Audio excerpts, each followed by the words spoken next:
Day 6, Buffs training camp. RK, Neely, Jake, Uncle Neely on the scene as always. Give us practice in a word today. Excellent. You can go on more words now. I appreciate the green light. Today was the first day in full pads. And, you know, something we've talked about on this segment, it ain't football fall camp until you're outside. We checked that last week. It ain't football till you're outside and in full pads. You checked that today. How did the guys respond to, you know, actually looking like football players out there? I think it gave the defense more energy. I think, you know, one thing about the defensive side of the ball, when they can hit you, they hit you. And they have to, the past 5 practices, check up, just stud, wrap up. But today they were able to do what they like doing. You spent some time watching the trenches today. What can you tell us about both offense and defensive lines? I'm always watching the trenches. Let me go off for that a second. You know, the same time that we're doing inside run or the trenches going at it is the same time that one-on-ones with the DBs and receivers. I rarely go watch the DBs and receivers. Like, I want to see what happens there in the trenches because that's where the game is going to be won or lost. A lot of energy today. Communication better on both sides of the ball. I think the defense trenches know their assignments and their alignments much better.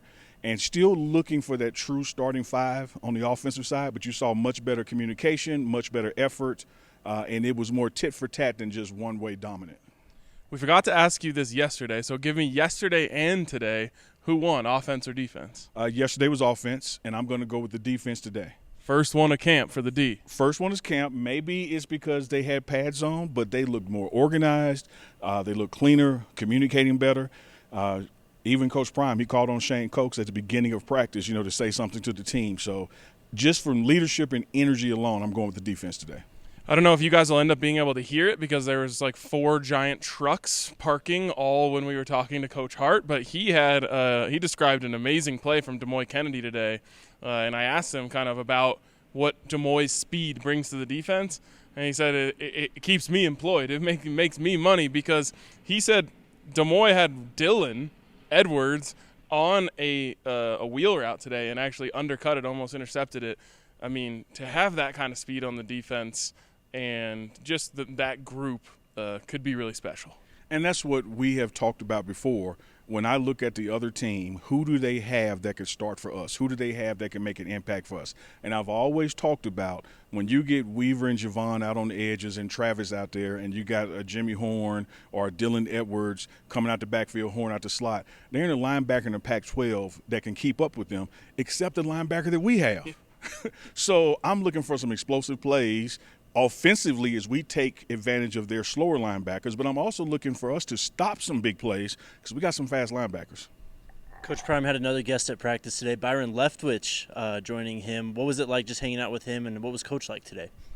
Coach was in a Coach Prime mood. You know, it's never good enough this time of the year, and it won't be good enough until we win TCU. That's when it'll be, okay, good job.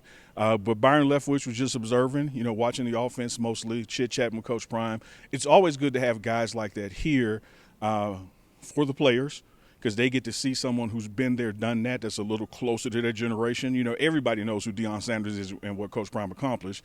But here's Byron Leftwich saying, hey, man, when I was 5, Coach Prime's poster was on my wall. So he's a little closer to them in what they know. So good energy, you know, and vibe having him on campus. But also Daniel Graham, a legend here, tight end, was here today watching practice. I love the way that Coach Prime has brought in a bunch of CU legends. Obviously, he's going to bring in legends of the game all the time, but, you know, we heard Michael Westbrook say, hey, he'd only been invited back here a couple times before Coach Prime got here, which is just mind-boggling for someone like me. Finally, I think, last one for me is who are our players of the day today? I'm going to go defense, Shane Cokes. I think his leadership and how he is stepping up and not just on the D-line but leading the entire defense, give him a thumbs up. And then Tank on the offensive line. He's a tank. I mean, his name matches his body. But one thing I admire about him, he teaches and encourages the defensive line. Like when they're going against each other and he gets them or they get him, he's either telling them good job or, hey, do this differently because he knows they're going to be playing him on the other side. That's awesome. That's awesome to hear. It's also great to hear guys in the trenches getting these awards. As you said, that's where the game's won. All right, we'll be back with you guys tomorrow.